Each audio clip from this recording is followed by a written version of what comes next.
Hello everybody and welcome back to the Logan Blackman Show YouTube channel. As you can tell, we are in a new location, ladies and gentlemen. Yes, we are in a brand new location. We are out of the apartment. We are into a house. I'm trying to find a new spot to start recording videos because obviously don't have the closet set up that we had at the apartment. But right now, we're recording in like the kitchen, living room area. We got all the cool knick-knack stuff back there. We got the record player over there. We got some football helmets and a football up there.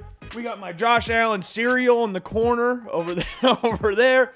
Yeah, I got the record player over there as well. We got a nice little setup going on right now, but this might not be a permanent thing. But for this video and the next video following after that, this is where it's going to be recorded. So it's an exciting time, a little bit different, a little stressful.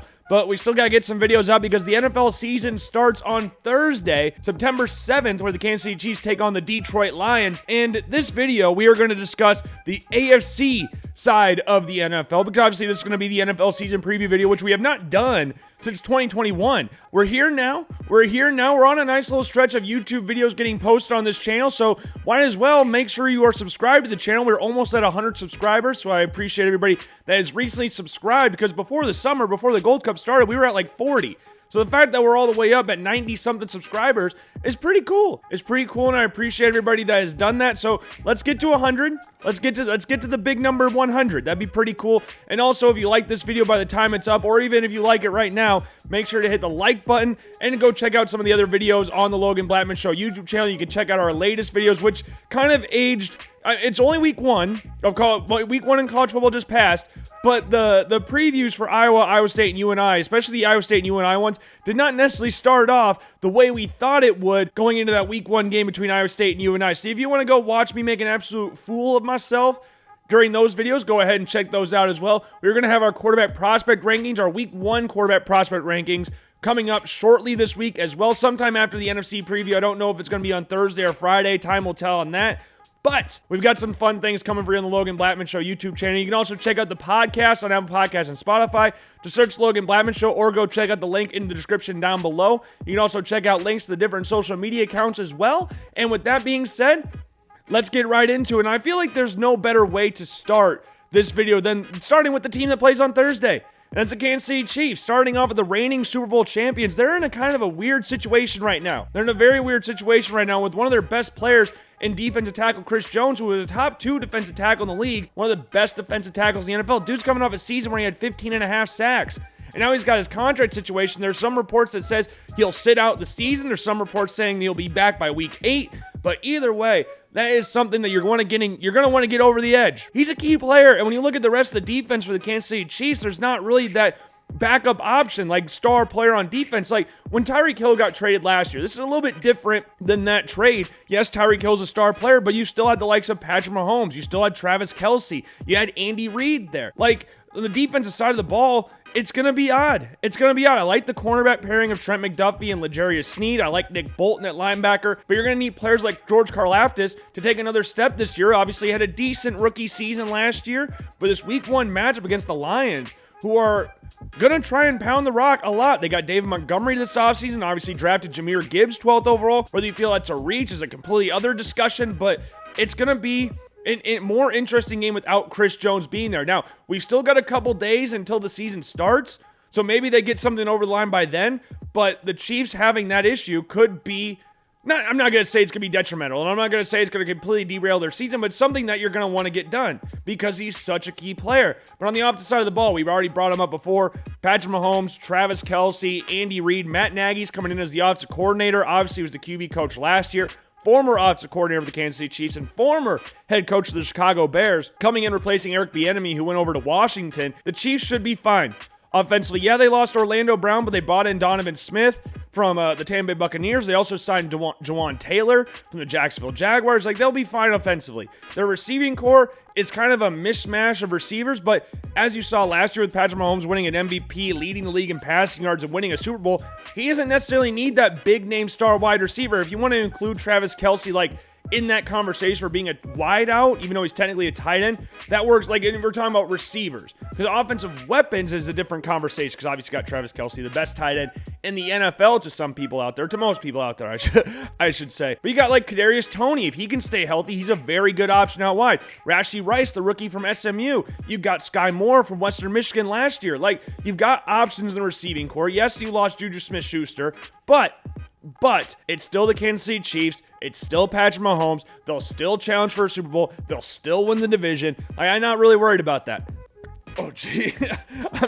I'm not really worried about that. But I do think not having Chris Jones will hurt them a little bit. But I will have them still going. I'm going to have them go 12-5. I don't know if that's a little low. They won 14 games last year, but missing out on 15.5 sacks, I know that won't happen within these first 8 games. You won't get 15.5 sacks, but missing a guy like that on defense will be huge. So, and the Chiefs' defense has never really been that spectacular anyways, so we're going to go 12-5 to start off our NFL season preview. You can think that's wrong, you can think that's right, whatever. They're still going to be one of the top teams in the AFC. Don't matter. Do not matter. And then we'll move on to the division. So we'll stay in the division. We'll stay in the division, and finishing second place in the division, at least to me, is the Los Angeles Chargers. This is a team that always seems to have the talent.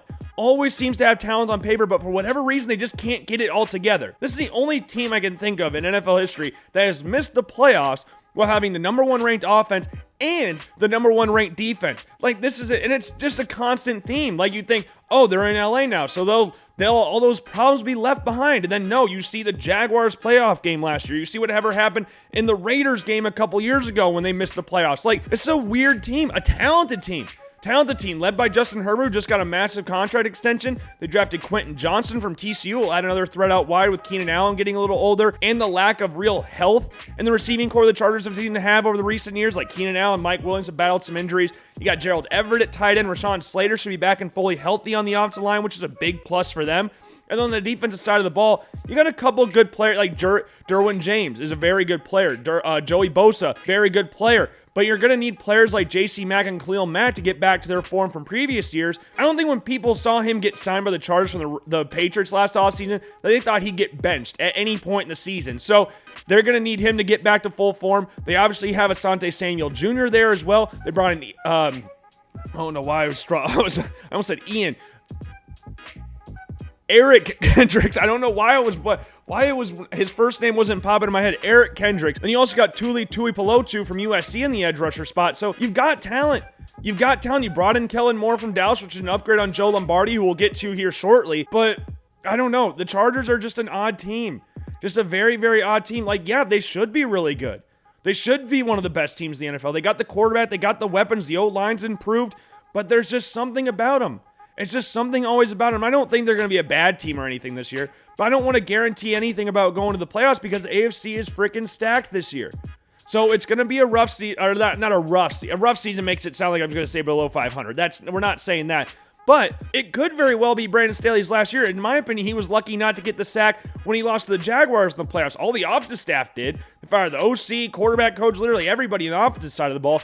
But Brandon Staley stayed. And as a guy who came over from the Rams with a big background in defense, the Chargers defense has kind of been a thing that's let them down in recent years. So if they can get their heads out of their ass, which is hard for them to do as an organization. This is something that stemmed their organization pretty much their entire existence.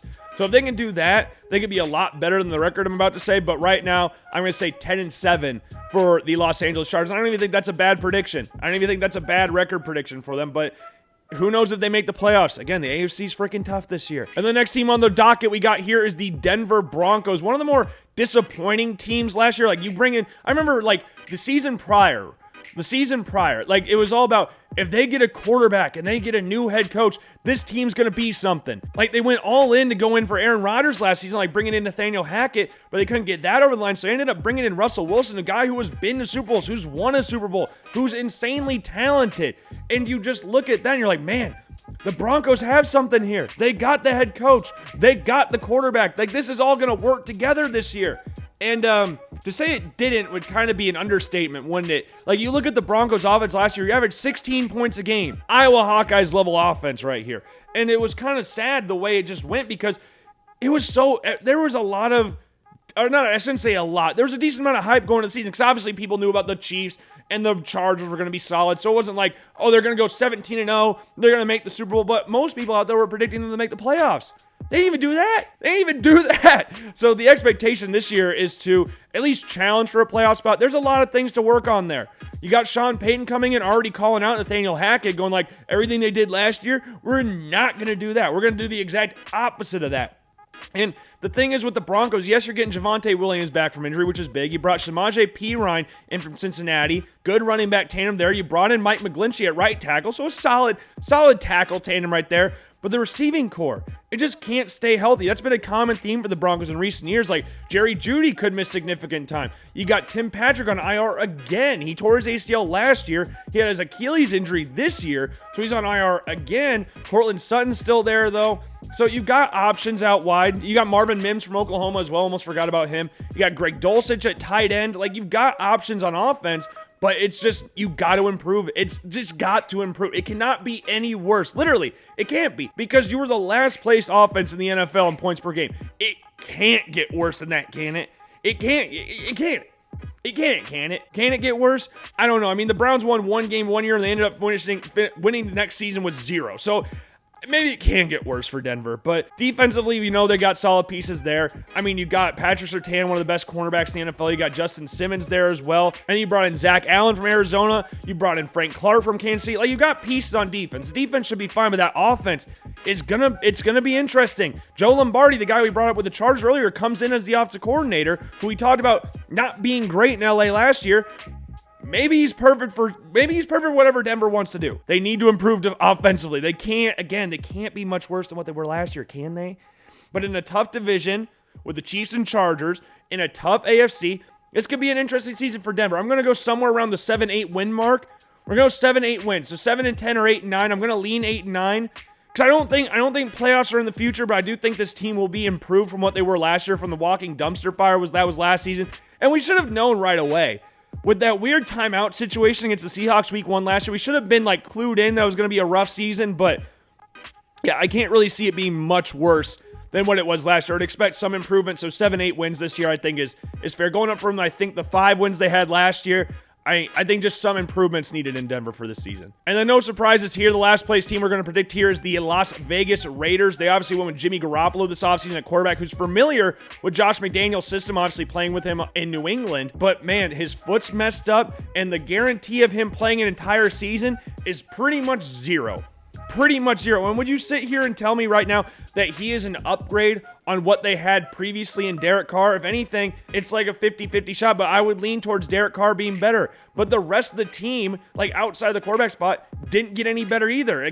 Maybe it got worse in some parts. And you look at Josh McDaniels' previous times as a head coach when he was in Denver. They went 8-8 that first year. Obviously started off really hot, finished the season trash. And then you look at his next year, went 3-9, got fired. Last year, the Raiders won, I think, 6 games. We might see something again this year where they completely fall apart again because the offensive line's not very good. Yes, you got Josh Jacobs over the line now, but he's probably not going to come back next year. But Josh Jacobs will be the main focal point of this offense. And you got Devontae Adams still there. You brought in Jacoby Myers from the New England Patriots. You got Austin Hooper and Michael Mayer there at tight end. So you got a decent tight end tandem there. But that O-line's garbage. It's not very good. It's not like Greg Van Roten is currently the starting right guard for the Raiders. He was the Bills' backup / third string center last year. And now he's starting for the Vegas Raiders. That's how bad their offensive line should be this year. But you look on the defensive side of the ball, they're not very good. They weren't good last year. They didn't get much better. I mean, yes, you got Max Crosby. He's one of the better defensive ends of the NFL. You brought in Tyree Wilson from the NFL draft, drafted him 7th overall from Texas Tech. You got Marcus Peters there at 30-year-old corner. I don't know how that's going to work. I'm not high on the Raiders.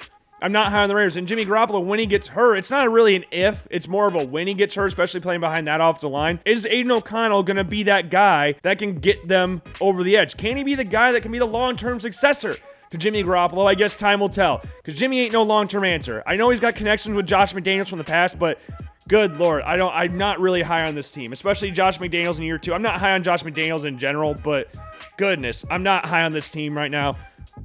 We're going to go 4 wins. 4-13 for the Raiders. And for our next team on here, so you know how we usually go north, south, east, west? So we're going to go North, south, east. We're going to go west, east, south, north. So we got west, east. We're going to go to the AFC East. And starting off here, it shouldn't be really too many surprises on who we're going to have winning this division. I mean, we got the helmets back there. We got the cereal back there. We got the shirt on here. I don't really think the popular pick is to say the New York Jets are going to win this division. I can understand why, given what the moves the Jets made this offseason and how good their defense was last year. But we'll get to them in a little bit. But the Bills, this is still their division. This is still their division. Like, this is a team that won 13 games last year and lost 3 games by a touchdown or less in every single one of them. They had that weird overtime game against the Vikings. You had the weird loss to the Jets last year, and then you had the heat stroke game against the Dolphins last year. Like, this is just regular. We're not talking about the playoff game. We're not talking about the Bengals playoff game. Get that out of your head. But this is an improved team.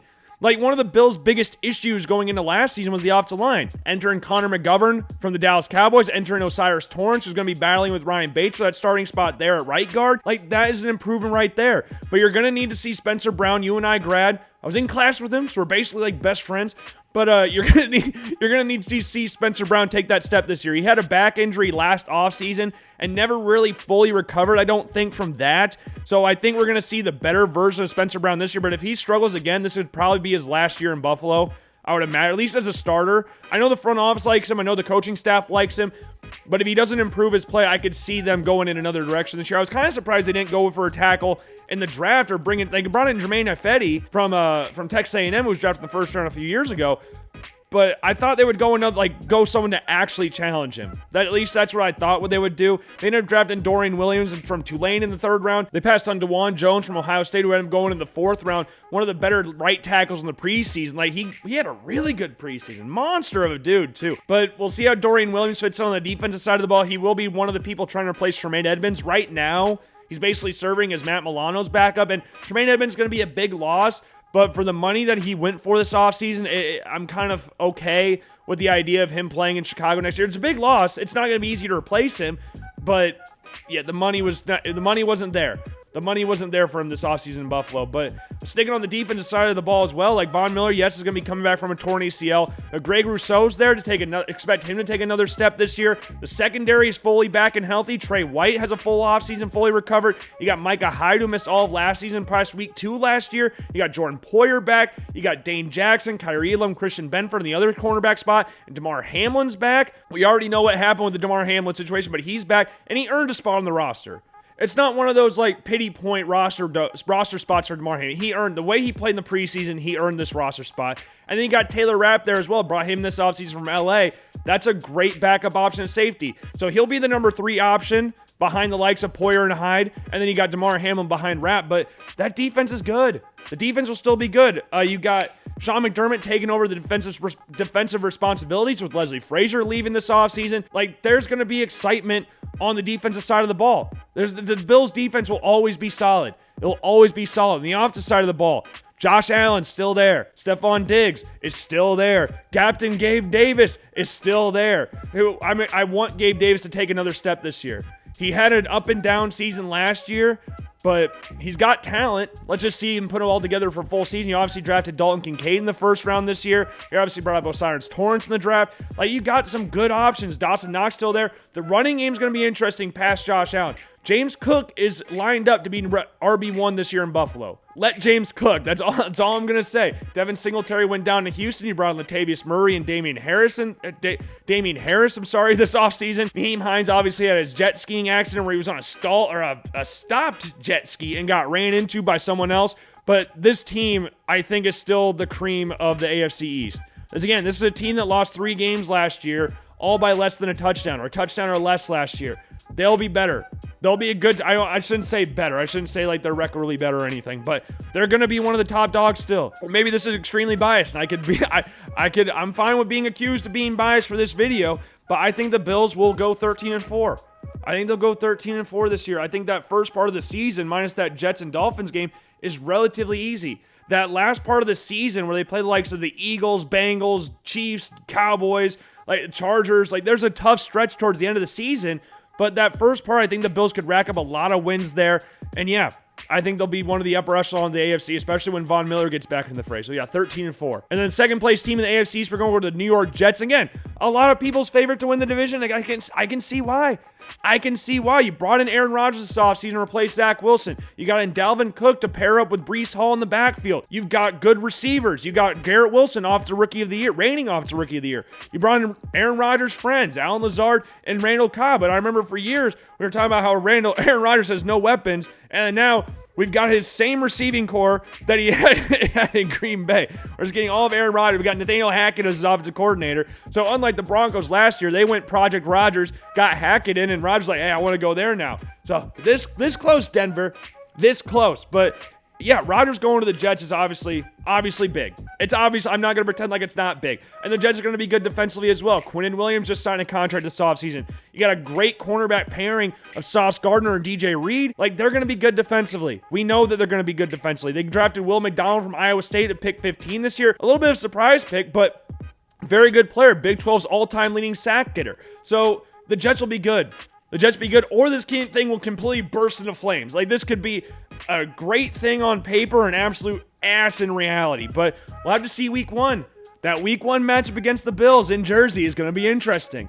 And I'm here for it. I'm really here for it. It's going to be a fun game. I don't think it'll be anything like the Bills week one matchup last year against the Rams, but it'll be a good game. It'll be a very good game. But I do have the Jets finishing second. We're going to go 11-6 here. And in third place in the division, we've obviously got the Miami Dolphins. Now, the big question going into the season for them is, can Tua Tagovailoa stay healthy for a full season? Obviously, he got the couple concussions last year, thought about retiring this offseason, and once you get one concussion, you're more susceptible to getting more concussions. And then when you look at the offensive line, which is not great, he's going to get hit a decent amount this year. Obviously, they got some speed all around him. Like in the backfield, you got Raheem Mostert and A-Chain. Like, you've got Tyreek Hill and Jalen Waddle on the outside. You're going to have to try and figure out how to replace Mike Gesicki, who went up to New England. But still, you've got speed for days on the outside. One of the best receiving cores in the entire NFL. But can Tua stay healthy? Because this team is a lot better, obviously, with Tua in versus whoever else. Mike White, Skylar Thompson, whoever's in at quarterback if Tua gets hurt. We'll have to see how they do after that. Defensive side of the ball, you got Christian Wilkins' contract situation. You brought in Jalen Ramsey this offseason, but he's got a torn meniscus, so he's going to miss several months this season, which is a big loss for them. Obviously, you still got Xavier Howard and Javon Holland back there. You got Bradley Chubb at linebacker. Like, you're still a very solid team. Very solid team, but when will Tua get hurt? If he gets hurt, when will it happen? Like, there's some question marks in that offensive line again. I'm not a huge fan of it. Teron Armstead, solid tackle, but the rest of it kind of scares me. I'm not going to lie. It kind of scares me. But for the Dolphins' record this year, we're going to go with 10-7. 10-7, so finishing third behind the Bills and the Jets. And the no prizes for guessing who's finishing last in the division, that is the New England Patriots. Man, it feels good. It does feel good. After watching Tom Brady and co. beat the Bills 100 frickin' times during his tenure in New England, it feels good to say the Patriots are going to finish last and feel like relatively confident in saying that. Maybe some crazy things happen this year, but it just feels right that the Patriots are finishing last. It feels good.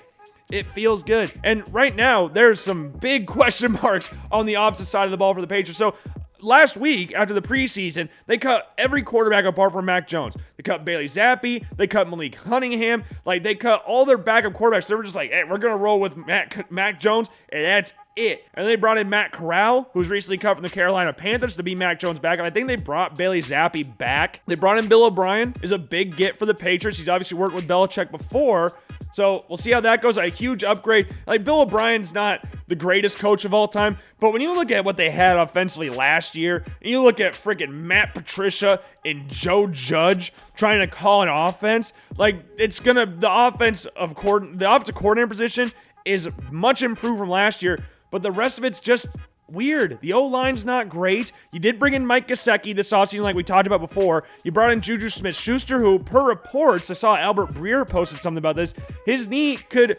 explode at any point, which is not necessarily ideal when you made him your number one receiver this offseason. Now, you've still got Devontae Parker there. You brought in Zeke. You brought in Zeke. You still have Ramondre Stevenson there as well, who will be the bell cow for the Patriots this season. But defensively, they'll be solid. They got Christian Gonzalez in the first round this year. Traded back to get him. They could have drafted him where they were, but they wanted to screw the Jets in the process, who were obviously looking at Broderick Jones. They traded back with the Steelers, who took Broderick Jones, went back and took Christian Gonzalez, one of the best corners in the draft, and that's a very nice get for them. Very, very nice get. And obviously, you still got the likes of Matthew Judon there, and Lawrence Guy's still there. But you could say for the most part this year, it's going to be a disappointing year. I have no faith in anything the Patriots are going to do on offense. I have really zero faith in that. I don't really get them bringing Zeke in. Maybe you can try to help him find some form, but I'm not really high on that. Ramondre Stevenson could have a good year. He could have a good year, but the receivers aren't great. I don't know what to think about Mac Jones anymore. Obviously, Bill O'Brien's an upgrade from what you had, and the defense will be solid enough, but this is going to be a rough year. When you look at the rest of the division, who they are clearly the worst team in the division. At least on paper, obviously we haven't played a game yet, but at least on paper, they are the worst team in the division. So we're going to have the Patriots finishing last. I don't even remember what record I had for them. We're going to have the Patriots finishing last with a measly 6-11 record. Maybe that's harsh. It feels weird to say that. It felt weird to say that. 7-10, I think, is a possibility, but 6-11 is what we're going to go with the Patriots. And then remember what we said earlier? We go like north, south, east, west. We're going west, east, south. So now we're going down to the AFC South, one of the weirdest divisions in the NFL. We got new quarterbacks all over the freaking place in the division, at least young quarterbacks down in this division. But we're going to start off with a team that most people are expecting to win the division fairly comfortably, and that's the Jacksonville Jaguars. A lot of people, including myself, think this team's going to win the division with relative ease. And it's easy to see why. Like, this is a team that the number one overall pick the offseason prior, and not only went to the playoffs, they won a game that they had no business in winning against the LA Chargers. But when you think about it in hindsight, like, the Chargers just Chargers it up, like they always do. Like they always do. It's just a Chargers thing. Like it just happens. It just happens. So we shouldn't have been too surprised that game took place. But Jacksonville's solid. Jacksonville's solid. They obviously got Trevor Lawrence and Doug Peterson there. You got Travis Etienne, one of my favorite running backs in the NFL. See if they use him more as a receiver this year, because that's what I would really like to see. You got Tank Bigsby from Auburn back there. There's a nice backup option to Etienne. At wide receiver, you brought in Calvin Ridley, fresh off his 1-year suspension. And I'm intrigued to see. I am intrigued to see this, how he's going to do. I guess I don't know. Is he technically their wide receiver 1? Or is Christian Kirk their wideout 1? But Calvin Ridley's a very good receiver. Former first-round pick from Bama. Like, very good wideout. Very, very good wideout. Wearing the number 0 this year. We'll see if he has a big year this year. But obviously, Christian Kirk, they brought back Evan Ingram, got a franchise tag on him. Offensive line, got some new tackles in there. I mean, kind of new, because Walker Little's going to be one of the starters again. He started 3 games last year. I think he started 6 in his whole career, because you've obviously got Jawan Taylor, we brought before leaving to Kansas City. And you got Cam Robinson getting suspended for the first, I think, 6 games to a PED suspension. So you obviously got Walker Little there again, who we brought up a little bit ago. And you brought in Anton Harrison, a rookie from Oklahoma. Very young, very athletic offensive tackle. You're going to slot him in at right tackle. See how he does early on. But the Jaguars couldn't really make the big splashes that they did last year. Remember, they just signed, like, they put names on a board and just threw darts, and it's whatever name stuck. Like, it was the most random players. Like, Christian Kirk, the contract he got reset the entire wide receiver market. And you were picking out players to reset markets. Christian Kirk was not going to be the guy that you thought would reset an entire positional market. But that's what happened. And you look at the defensive side of the ball, you got Josh Allen there. Not that Josh Allen, not this Josh Allen, not that Josh Allen. Another Josh Allen. Picked 7th overall in his draft. Picked 7th overall there, but he'll need to have a big year this year. He hasn't had 10 plus sacks, I should say, since his rookie year, so you're going to see those numbers increase. And then you've also got the likes of Devin Lloyd, he drafted last year. You got Trayvon Walker, the number 1 overall pick from last year. You got Tyson Campbell. You got Andre Cisco. Like, you've got solid pieces on the defensive side of the ball, and it's going to be a good year. And it's going to be a solid year for the Jaguars. I saw something earlier today that said the Jaguars will go 13-4, and maybe they do, but I'm not going to sit here and predict that. That's a little too rich for my taste, so we're going to go 10-7 for the Jaguars, a safe option. The rest of their division's not very good, so I could understand why people will go 13-4, but we're going to go safe, and maybe that's lame, but we're going to go safe and go 10-7. Next team on here, we got the Tennessee Titans,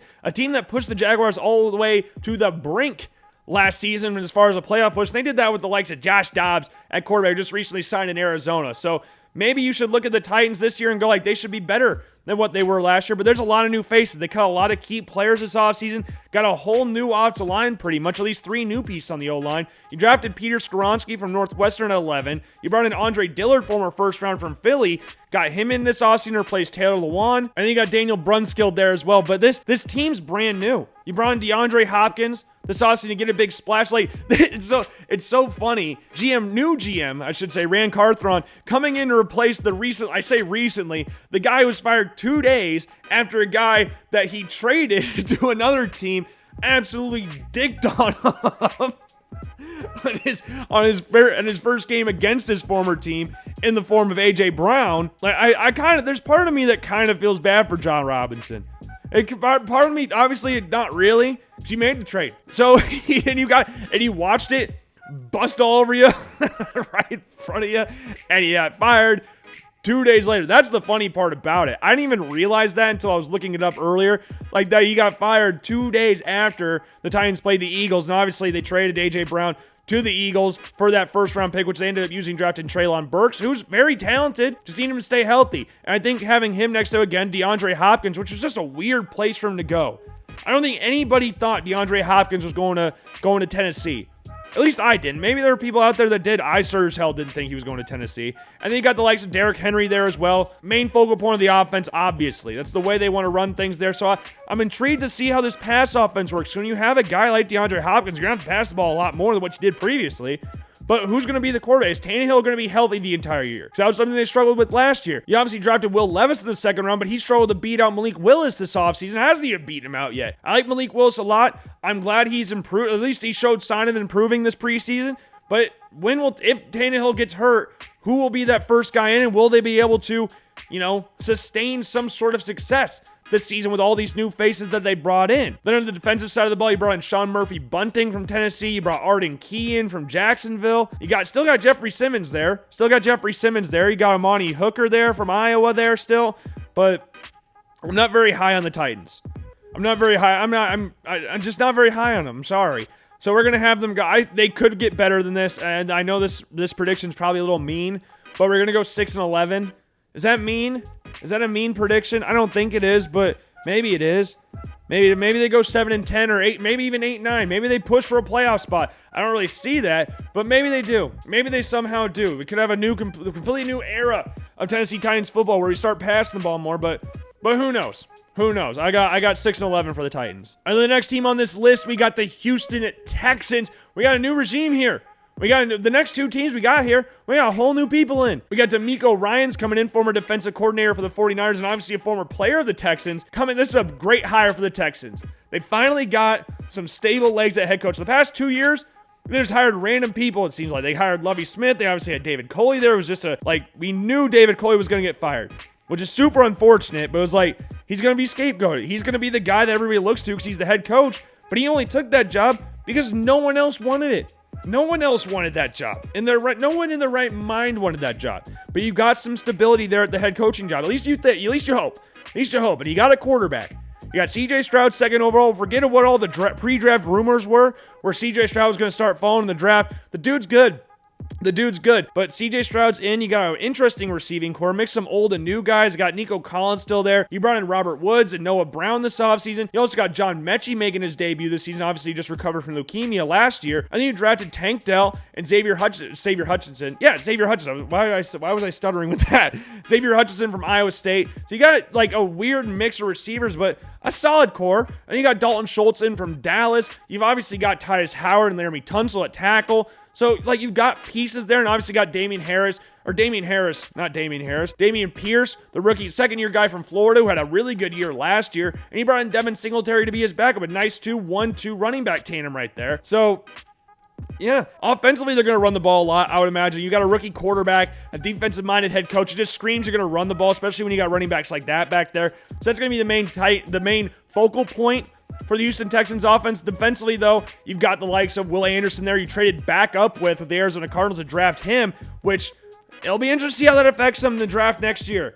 This Texans team's going to have to be pretty decent if they want to avoid the Cardinals getting absolutely stacked next year in the draft, because obviously they're tanking for the number 1 spot, which is looking like it's going to be Caleb Williams, but they could come away with Caleb Williams and Marvin Harrison Jr. I'm not saying that's exactly what's going to happen, but hey, it's a possibility for the Cardinals, which would be pretty cool to see for them. But it was a really rich trade.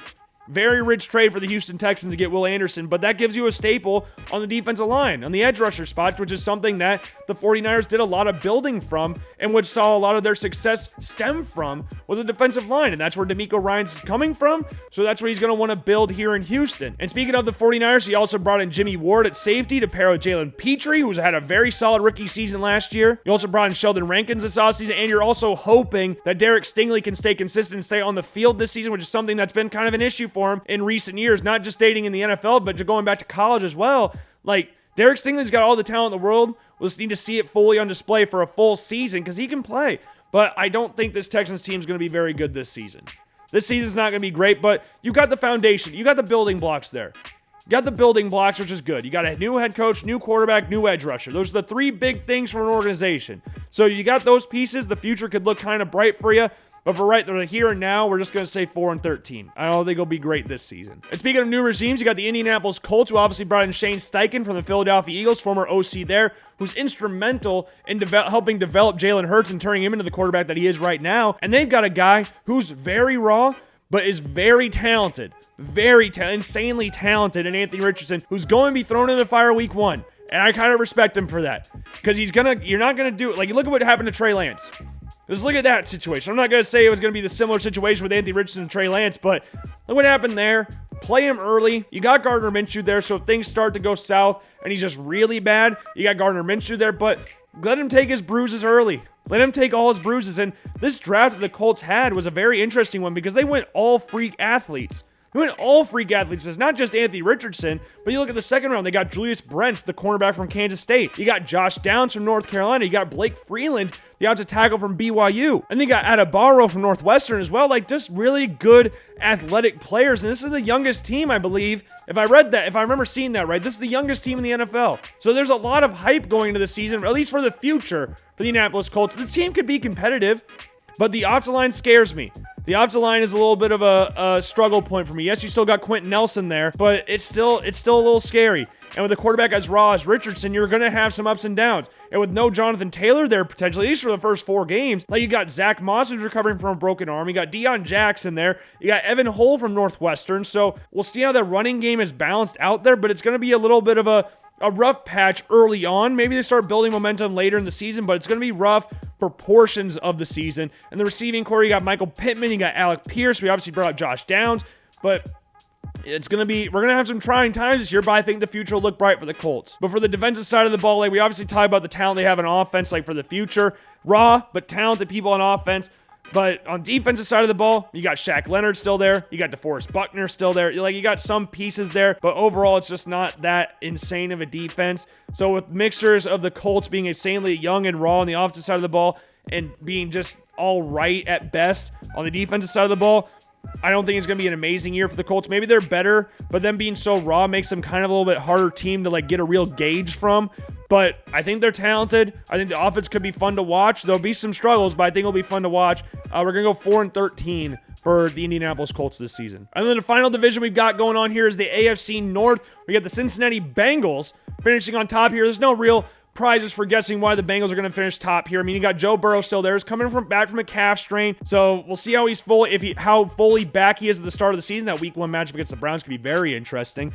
But if he's not fully back, you've got a solid run game with Joe Mixon. You drafted Chase Brown, got very good value with that pick. You brought in Orlando Brown this offseason at tackle, so you got a nice little upgrade at tackle there. The receiving core is elite. We know that. They all missed time, though, last year. But if they could stay fully healthy, or at least healthy to the highest extent they can, you got Jamar Chase, you got T. Higgins, you got Tyler Boyd. Like, they're all insanely talented. That's the best receiving trio in the NFL. And sure, you lost Hayden Hurst this offseason, but you brought in Irv Smith Jr. Maybe he can finally realize all the potential that he has when he was drafted from Alabama.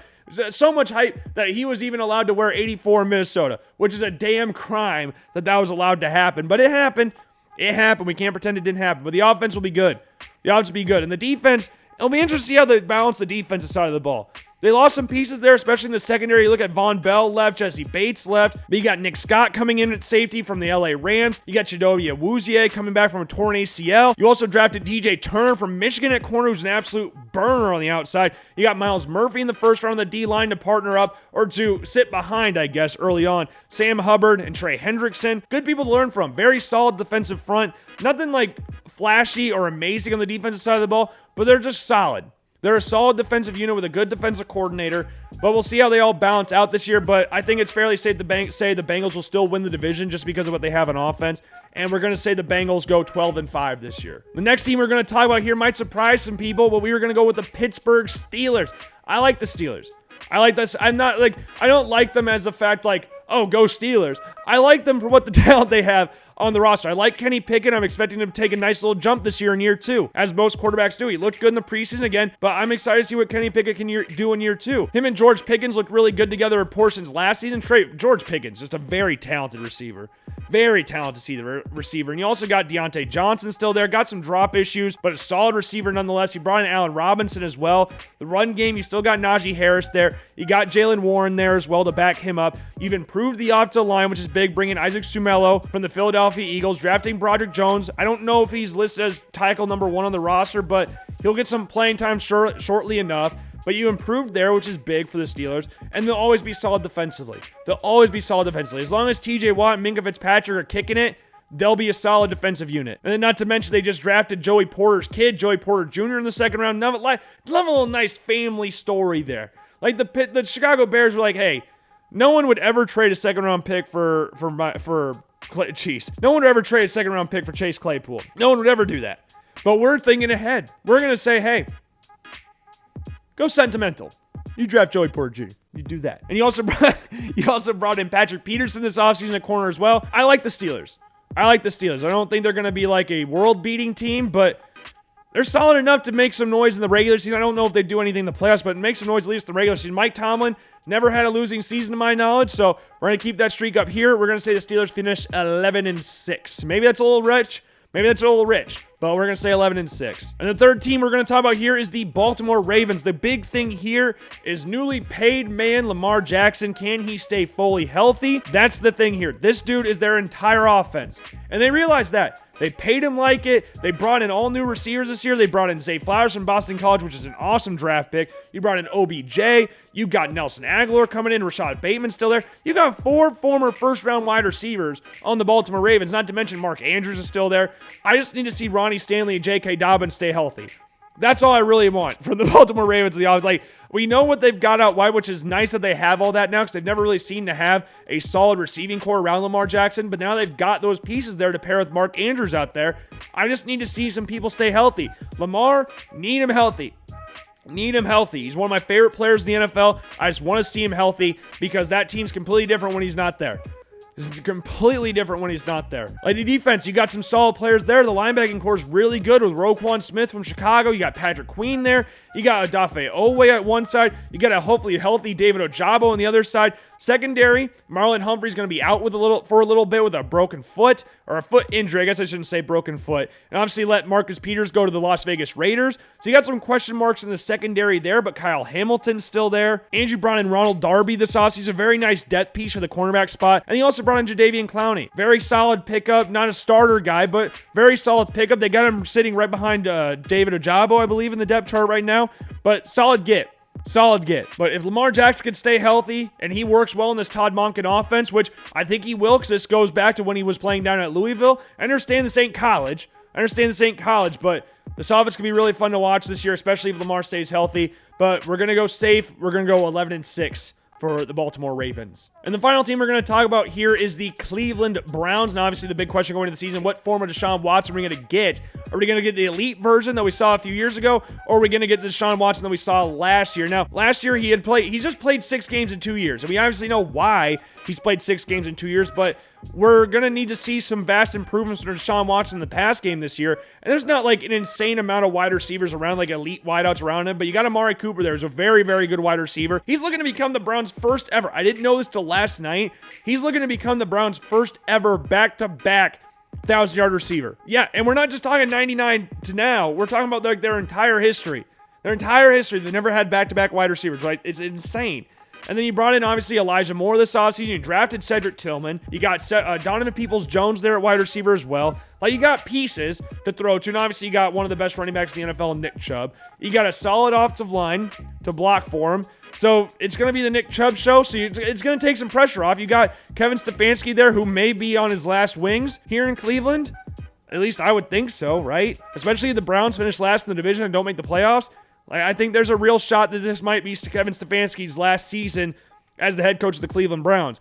But on the defensive side of the ball, they just need to stay healthy, especially the secondary. Like, you've got very good pieces back there.